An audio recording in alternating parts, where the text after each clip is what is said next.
Your child is screaming. You've tried yelling, bribes, timeouts. Nothing works. And the harder you push, the worse it gets. Now imagine this. A packed subway in Tokyo during rush hour. Thousands of people rushing, but one 5-year-old sits perfectly calm next to their parent.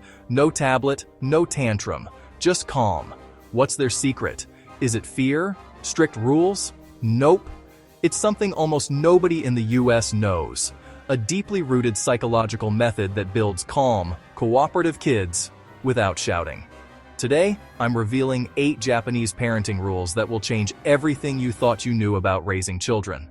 And I promise, by the end, you'll see how to stop yelling, start connecting, and raise a child who actually listens. The Western trap, the yelling cycle. Many of us were raised on behaviorism. Do something bad, get punished. Do something good, get a sticker. We assume children are manipulative. We think we must break their will early. So the pattern goes like this. Put your toys away. I said put them away. More silence. Put them away now. Finally, they move. But here's the biological problem. When you scream, you activate your child's amygdala, the fight-or-flight center of the brain. Cortisol floods their system. The prefrontal cortex, responsible for logic and cooperation, partially shuts down. In other words, by trying to force obedience, we make cooperation neurologically harder. What if calm children aren't the result of control, but connection? The Japanese framework. Nurturing. Instead of molding, Japanese parenting is built on a philosophy called ikuji, raising through nurturing, not shaping through force. Here are 8 powerful principles behind it. Beautiful training, not punishment. In the West, discipline often means consequences. In Japan, it means shitsuke, beautiful training. Discipline isn't something you do to a child. It's a way of life you model for them. 1. Skinship, the power of closeness. Japanese parents emphasize physical closeness far more than American parents. Children often sleep in the same room as parents for years.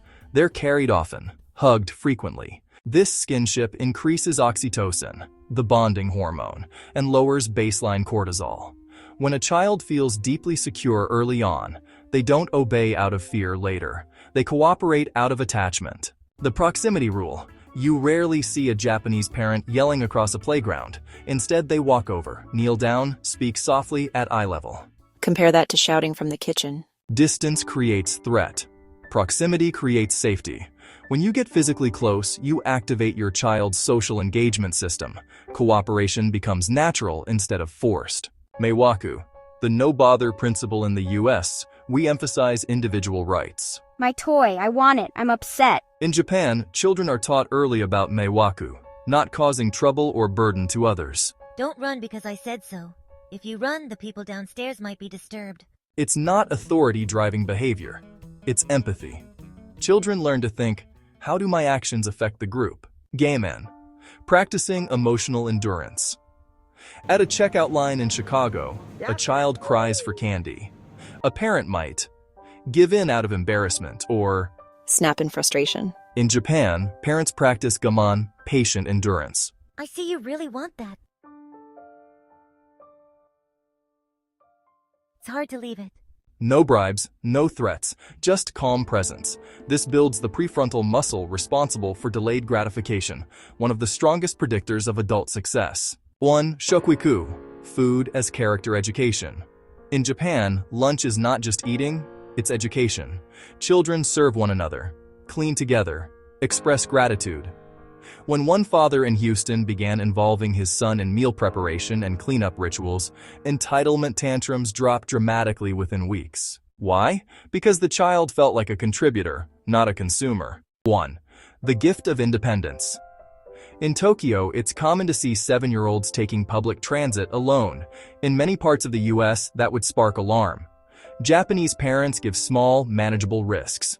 Walk to the corner store, deliver a package to a neighbor, run a short errand. This builds self-efficacy, the belief, I am capable. Children who feel capable don't need to act out to feel powerful. 1. The mirror method. Instead of blunt no, Japanese parents reflect emotions. You seem frustrated we have to leave the park. Once a child feels seen, their nervous system settles. They no longer need to escalate to be understood. The ultimate rule: the back of the parent is the child's textbook. There's a Japanese proverb: the back of the parent is the child's textbook.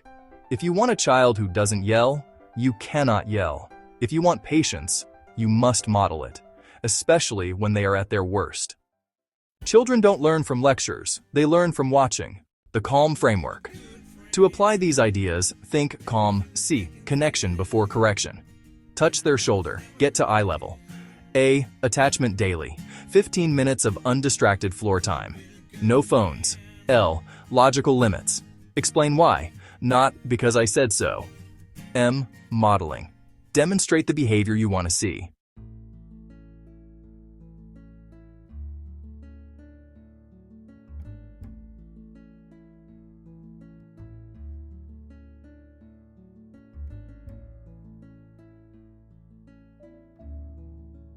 Mia, put that toy back. Screaming. You're embarrassing me.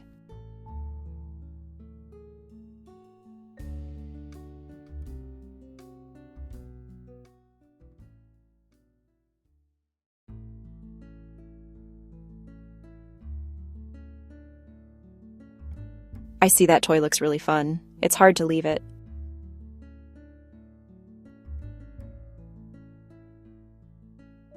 We're practicing patience.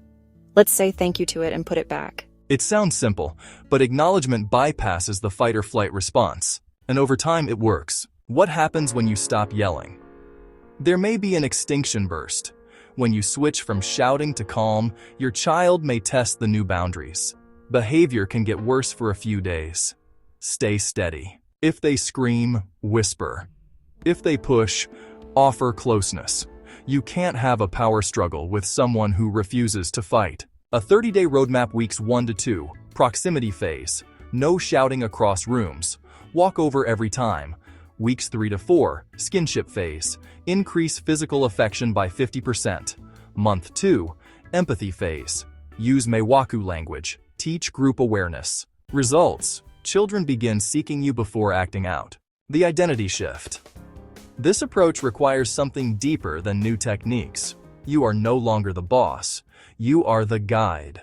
When you combine ancient Japanese principles with modern neuroscience, the result isn't just obedient children, it's harmonious families. Tonight, try one thing. Find your child. Give them a 10-second hug. Say nothing about chores or homework, just connect. Tomorrow, stop shouting from other rooms. Do it for 7 days. You might be surprised at the different child looking back at you, and the calmer parent you become in the process. Thanks for watching. Please don't forget to like and subscribe.